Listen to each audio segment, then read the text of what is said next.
Have you ever noticed how one small thought can change your entire day? One comment, one mistake, one worry, and suddenly your peace is gone. But what if you could train your mind to hold steady even when life feels chaotic? Born over 2,000 years ago in the minds of philosophers like Marcus Aurelius, Seneca, and Epictetus, Stoicism offers not abstract theory, but practical wisdom. It reminds us that peace is possible, not when the world is calm, but when our minds are. That clarity, courage, and compassion are not traits of the few, but practices available to all. This video gathers 7 reflections rooted in Stoic thought, each crafted to speak directly to those navigating modern life with ancient wisdom. Whether you're seeking balance, strength, or simply a little more peace, this journey invites you to look inward, reflect deeply, and respond wisely.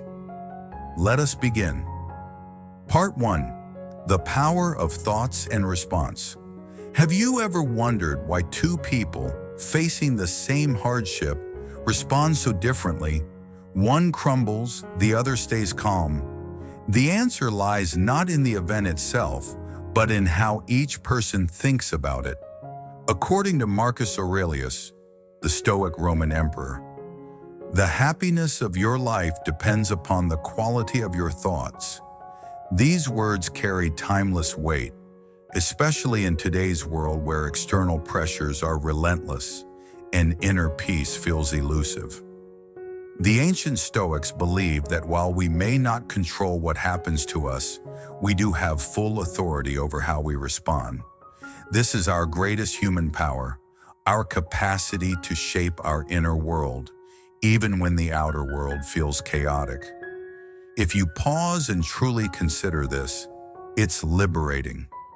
Nothing outside of you can harm your peace unless you allow it. Think of your thoughts as a filter. If your filter is filled with fear, anger, or self-doubt, then every experience becomes tainted. But if your filter is lined with awareness, resilience, and clarity, then even the hardest day becomes manageable. A simple Stoic exercise to start your day might be this. Before rising from bed, remind yourself, today I may face delay, rudeness, or difficulty, but I can choose how to respond. We often underestimate the weight of a single thought. One unchallenged negative idea can spiral into a mood, a behavior, even a belief. I'm not good enough, or this always happens to me, can echo throughout the day, subtly shaping every interaction. But catch that thought early, pause, examine it, challenge its truth, and you change the course of your day. This is not merely self-help advice, it's philosophical discipline. It's mental training. Marcus Aurelius did this daily. He reflected on his thoughts through journaling, a practice we can adopt ourselves. Just 5 minutes each evening, asking, what did I think today? Were those thoughts helping or harming me? Can shift our mental habits over time. This act of gentle self-audit is powerful. It's how we build what the Stoics call mental armor. Another key point the Stoics remind us of is that thoughts carry hidden judgments. We quickly label something as bad or good, success or failure, but rarely stop to ask, is this the full picture? A delayed train may feel like a disaster in the moment, but is it? Or is it a chance to breathe, observe, and simply be? This awareness can change everything. In a world full of noise, choosing your response becomes a quiet act of rebellion. You don't have to react to every email, comment, or unexpected inconvenience. You can take a breath, recognize your power, and respond with clarity. That in itself is Stoic freedom. So let me ask you, the next time your day doesn't go as planned, will you allow your thoughts to run wild? Or will you pause, breathe, and choose a better response? The answer always lies within your reach. Part 2. Control versus uncontrollable. In a world that often feels unpredictable and overwhelming, it's easy to feel powerless. We chase security, plan carefully, and still, life finds a way to disrupt our expectations. The Stoics understood this deeply. Their timeless wisdom teaches us to draw a clear line between what is within our control and what is not. This distinction, simple as it sounds, is the foundation for lasting inner peace. Epictetus, a former slave-turned-philosopher, put it bluntly, "Some things are up to us and some things are not." This clarity, when fully grasped, becomes a compass for navigating life with calm and confidence. But how often do we waste energy trying to change what we cannot? How much suffering do we bring upon ourselves by refusing to accept the uncontrollable? Consider a flight delay. You cannot control the weather, the airline, or the logistics, but you can control your attitude, your breath, your internal response. In this pause where frustration could easily arise, you are offered a choice. Will you resist reality or will you respond with grace? The Stoics encourage us to choose the latter. One practical exercise rooted in this idea is the dichotomy of control. Take a piece of paper and draw a line down the middle. On one side, write what you can control today: your thoughts, your effort, your speech, your decisions. On the other, list what you cannot: the behavior of others, outcomes, past mistakes, unexpected events. This simple act of separation brings clarity. It reminds you where to direct your energy and where to release your grip. We often fall into the habit of trying to control other people's reactions, outcomes of our efforts, or even the future itself. But when we try to control the uncontrollable, we set ourselves up for disappointment and stress. The Stoics knew this. They believed that peace is not found in changing the world, but in changing how we relate to it. Marcus Aurelius, who governed an empire filled with wars and plagues, wrote in his private journal, "You have power over your mind, not outside events. Realize this, and you will find strength." His words are not abstract philosophy. They are a call to reclaim our inner stability, even when the outer world is shaking. And what about relationships? Those unpredictable webs of emotion and behavior? You cannot force someone to understand you, to like you, or to act the way you wish. But you can control how you respond, how you show up, how you communicate. That's where your freedom lies. So let me ask, what if you stop fighting what you cannot control? What if you chose instead to pour your focus into what you can? Your attitude, your effort, your integrity. How much lighter might you feel? When life begins to spin beyond your influence, pause, breathe, ask yourself, is this within my control? If not, let it go, not out of weakness, but from wisdom. Accepting the limits of control is not giving up. It's rising above. By living in alignment with this Stoic truth, you'll begin to cultivate a mindset that's resilient, calm, and free. Because the most powerful kind of control is not over others or events, it's over your own mind. Part 3. Transforming negative thoughts. We've all been there. Those moments when a single negative thought sneaks in and starts coloring everything around it. I'm not good enough. This always happens to me. Why even try? These thoughts can feel small at first, almost like background noise. But left unchecked, they grow. They shape our mood, our decisions, and even the way we see ourselves and the world. The Stoics understood this dynamic well. They didn't ignore negative thoughts. Instead, they learned how to face them, understand them, and transform them. Marcus Aurelius once said, The things you think about determine the quality of your mind. What you allow to take root in your thoughts will eventually bloom in your life. And so the practice of transforming negative thoughts begins not with denial, but with awareness. The first step is noticing. This might sound simple, but it's not always easy. Negative thoughts often show up as automatic judgments. Something doesn't go your way, and before you realize it, your mind labels it as bad, unfair, or hopeless. These labels are fast, emotional, and often exaggerated. So ask yourself, what story am I telling myself about this situation?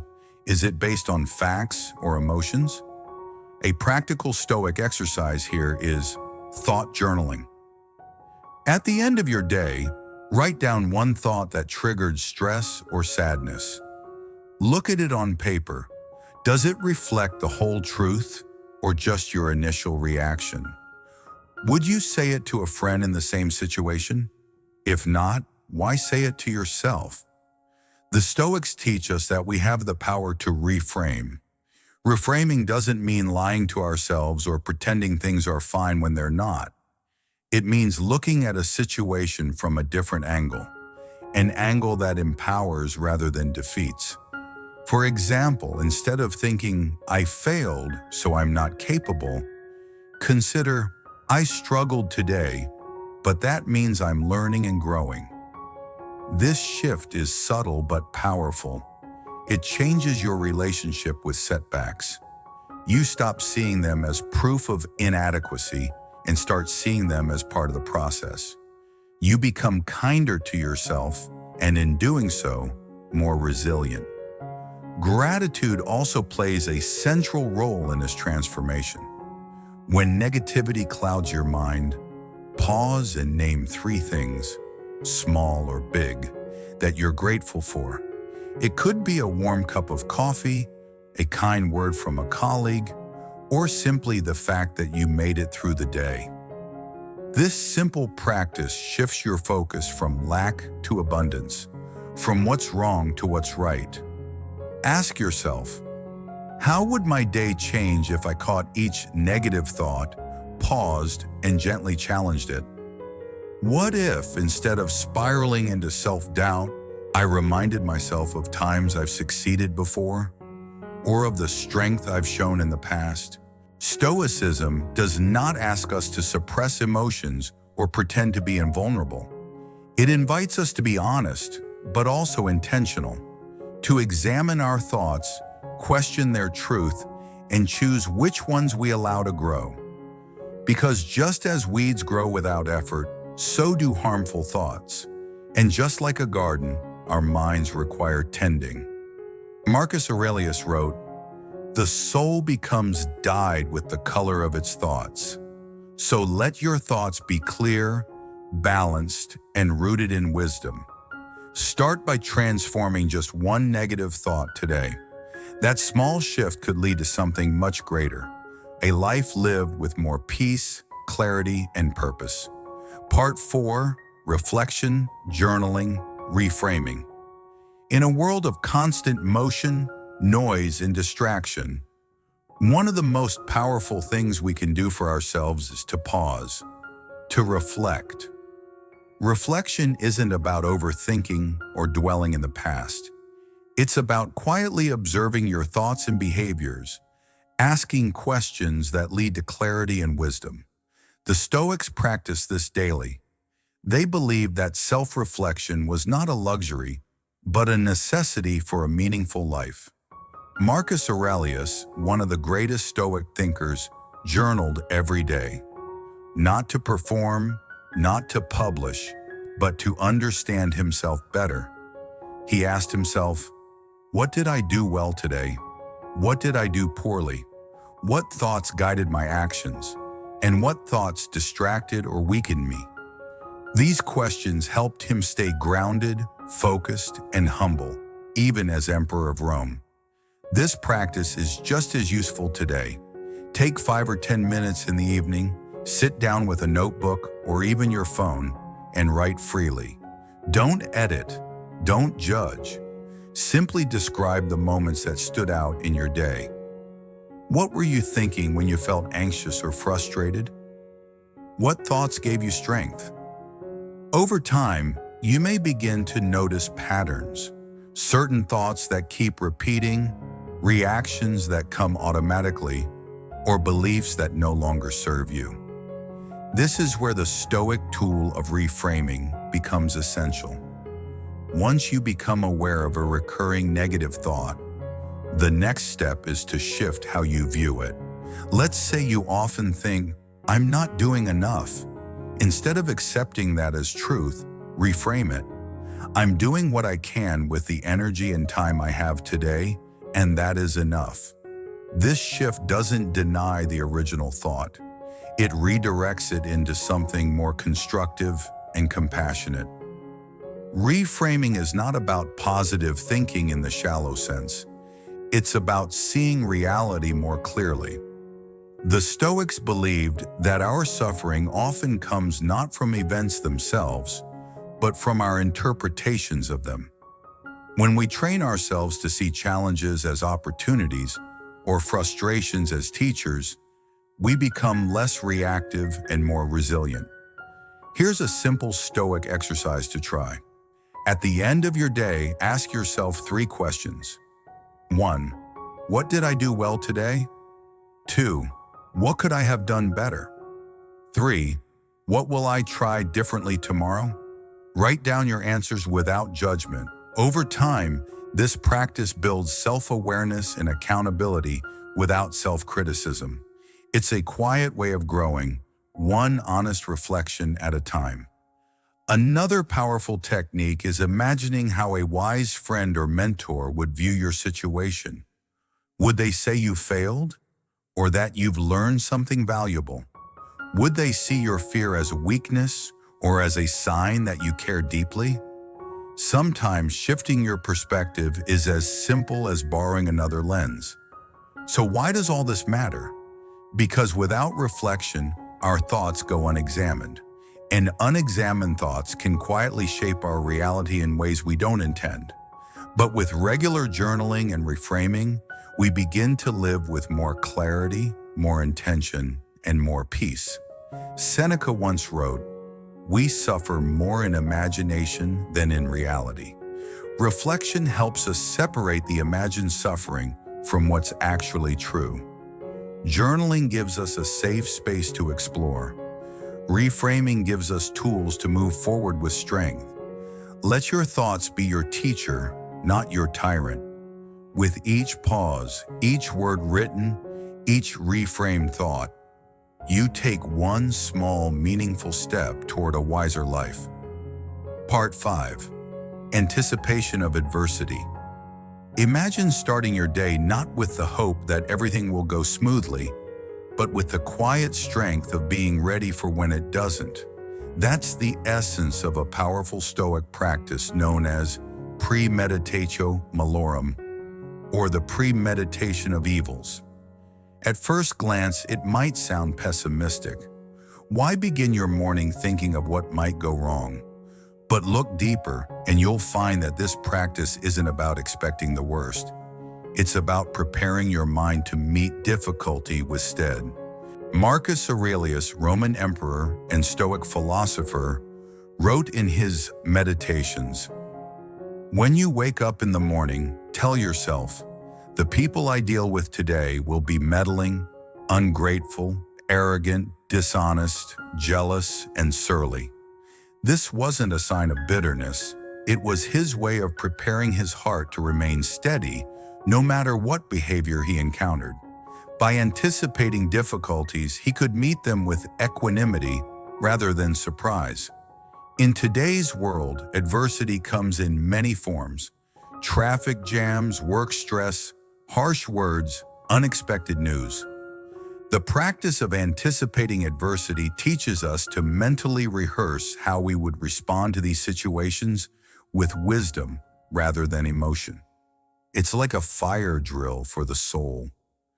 When the moment of heat arrives, we don't panic. We've already practiced. Try this exercise each morning. Spend just a few minutes imagining one or two challenges that might arise. Maybe your coworker will be late again. Maybe a meeting will go badly.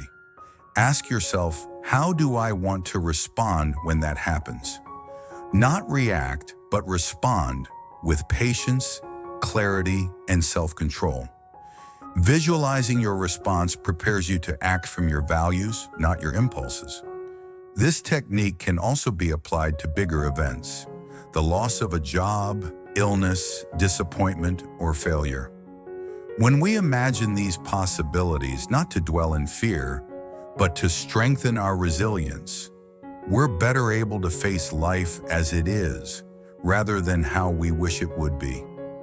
The Stoics believe that true peace comes not from avoiding hardship, but from being inwardly prepared for it. There's a second benefit to this practice.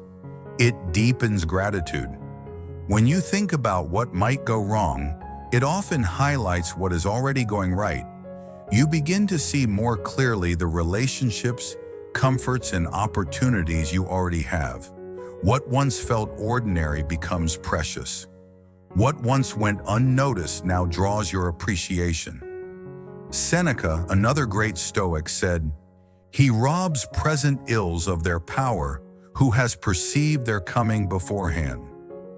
By contemplating potential misfortunes, we reduce their emotional impact when they arrive. This doesn't make us immune to pain, but it does make us more stable, more centered, and more compassionate, both with ourselves and with others. Another Stoic practice to accompany this is journaling. At the start of your day, write down a few things that could go wrong and how you intend to meet them. Then at the end of the day, reflect. What did go wrong? How did I handle it? This small routine helps develop mental flexibility and emotional calm. So ask yourself, what if you welcome life's unpredictability instead of resisting it? What if you walked into each day not bracing for disaster, but prepared for anything with calm and courage? Premeditatio malorum isn't about becoming negative. It's about becoming ready. It trains us to expect life's messiness and to meet it with grace. Because the truth is, adversity will come. But when it does, your mind doesn't have to be caught off guard. It can be ready, rooted, and quietly strong. Part 6, Living in the Present. In a world filled with distractions, deadlines, and digital noise, one of the greatest challenges we face is simply being here, fully, truly now. The Stoics taught that peace and clarity are not found in the past or the future, but in the present moment. And yet, how often do we miss the moment we're in? How often are our thoughts consumed by what already happened or what might happen next? Marcus Aurelius reminded himself daily, give yourself a gift, the present moment. It was his way of grounding himself amidst the chaos of ruling an empire. The wisdom still holds. The present is not just a sliver of time between the past and the future. It is where life actually happens, the only place we can truly live, love, and act. Living in the present does not mean ignoring the past or avoiding the future. It means not being owned by them. The past cannot be changed. The future cannot be fully controlled. What we have is today, this breath, this task, this conversation. And when we are truly present, even simple moments carry profound depth. Take something ordinary, washing dishes, drinking coffee, walking to your car. These tasks can either pass in a blur or they can become grounding rituals. What changes them is your attention. A simple Stoic practice to begin reclaiming presence is mindful attention. Choose one activity today and do it slowly, with full focus. Feel the sensations, hear the sounds, notice your breath. You are here. We often chase peace as if it's a destination, but peace lives in presence. When we return to this moment, We let go of regrets and release anxious forecasting. We stop fighting what was or fearing what could be and instead engage with what is. Here's a question. How often have you been in a conversation but mentally somewhere else? Thinking about a mistake from earlier or a task you haven't finished? And when that happens, what do you miss? The tone of a friend's voice, the joy of a shared laugh, the comfort of simply being seen. We lose the richness of connection when we're not present. Living in the present also means letting go of control. The Stoics were clear. Our control lies in our thoughts and actions, not in the external world. When we cling too tightly to outcomes, we become tense and fearful. But when we accept that some things are beyond us, we begin to breathe again. We begin to trust. We begin to live. Technology, for all its gifts, can pull us away from the now. Constant notifications, endless scrolling, the pressure to be always on. So try this. Set boundaries with your devices. Designate tech-free times during your day, perhaps during meals or the first and last hour of your day. Let presence be your default, not your exception. Another helpful practice is gratitude in the moment. Not just thinking of things you're grateful for, but pausing during your day to say, this moment matters. Whether you're holding your child's hand, walking your dog, or feeling the sun on your face, stop and acknowledge it. Let that moment anchor you. Marcus Aurelius also wrote, when you arise in the morning, think of what a precious privilege it is to be alive, to breathe, to think, to enjoy, to love. These words remind us that being alive is a gift, and the best way to honor that gift is to live it, fully, presently, gratefully. So how would your life feel if you started living one moment at a time? Not rushing through your day, but walking through it with open eyes and an open heart. Presence is not a trait we're born with. It's a practice we build, and every moment gives us another chance to return. Right here, right now. Part 7. Gratitude as a way of life. In our fast-paced, achievement-driven world, it's easy to overlook the quiet blessings that surround us. We move from task to task, goal to goal, and often forget to pause and recognize what is already good. The Stoics believed that one of the most powerful ways to live a balanced and peaceful life was through the daily practice of gratitude, not as a fleeting emotion, but as a deliberate and steady way of seeing the world. Marcus Aurelius wrote, when you arise in the morning, think of what a precious privilege it is to be alive, to breathe, to think, to enjoy, to love. These are not grand moments, but ordinary ones. And yet in their ordinariness lies something sacred. To live with gratitude is to see the richness in what we already have, rather than constantly seeking what we lack. Gratitude in the Stoic sense is not dependent on favorable outcomes. It is not just being thankful when things go our way. True gratitude is deeper. It acknowledges even life's difficulties as part of a greater whole. When we begin to see challenges not as punishments, but as opportunities to grow, to learn patience, to build resilience, we shift our mindset from scarcity to abundance. How often do we let small inconveniences overshadow the many things that are going right? A delay in traffic, a forgotten item at the store, a rude email. These moments can easily consume our attention. But what if we paused and shifted our focus? What if, in the same moment, we reminded ourselves, I am safe, I am breathing, I have people who care for me.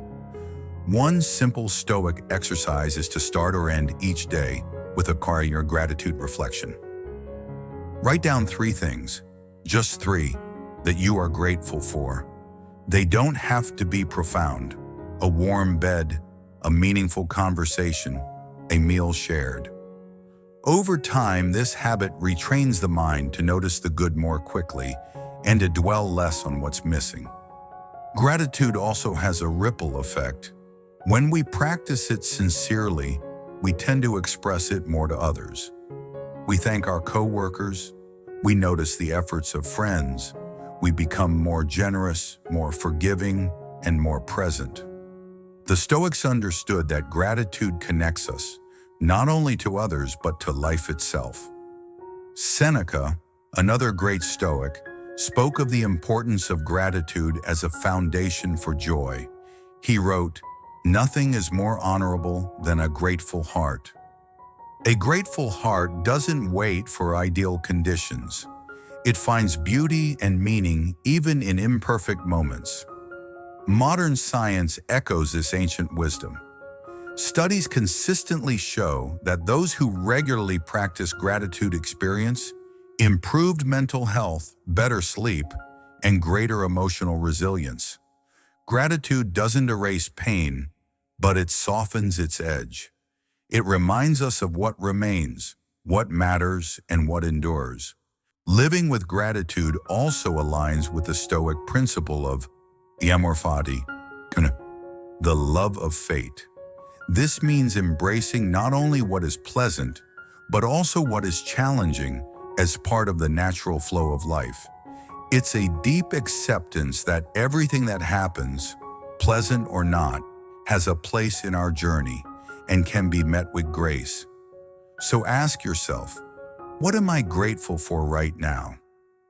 Even in the midst of uncertainty or stress, is there something I've overlooked? A quiet kindness? A moment of beauty? A sign of progress? Gratitude as a way of life doesn't require perfection. It requires presence.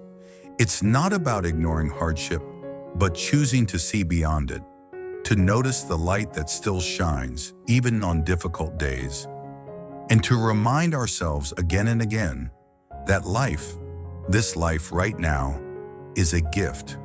Let your heart soften. Let your eyes open. Let gratitude lead. If this message resonates with you, please like and share it with someone who is also quietly searching. Subscribe to Stoic Timeless Lessons. The next lessons may not only inform you, but also awaken something you have long forgotten and are searching for in your life.